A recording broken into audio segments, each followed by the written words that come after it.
Praise the Lord. கர்த்தர் நாமத்துக்கு ஸ்தோத்திரம் உண்டாவதாக.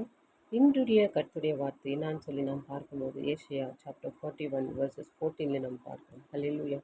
யாக்கோபு என்னும் பூச்சியே, இஸ்ரவேலின் சிறு கூட்டமே பயப்படாதே அப்படின்னு சொல்லி நாம் பார்க்கிறோம். ஹல்லேலூயா.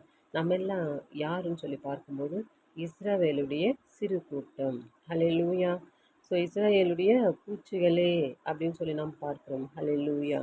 Fear not, warn Jacob and men, if Israel I will help, said the Lord அப்படின்னு சொல்லி நாம் பார்க்கிறோம். ஹல்லேலூயா. ஸோ இன்றைக்கு கர்த்தர் நம்மளை பார்த்து சொல்கிறார், நீ யாக்கோபின் பூச்சி. ஹல்லேலூயா. ஸோ இஸ்ரவேலின் சிறு கூட்டம், நீ பயப்படாதேன்னு சொல்லியிருக்கிறார். ஹல்லேலூயா. ஸோ என்ன காரியமாக இருந்தாலும் நாம் பயப்படாத கர்த்தரிடத்தில் ஒப்பு கொடுத்து நாம் ஜெபிப்போம். கர்த்தர் அந்த ஜெபத்தை கேட்டு பதில் கொடுக்கிற தேவனாக இருக்கிறார். ஹல்லேலூயா. ஸோ கர்த்தர் இந்த வார்த்தையை ஆசீர்வதிப்பாராக. ஆமென்.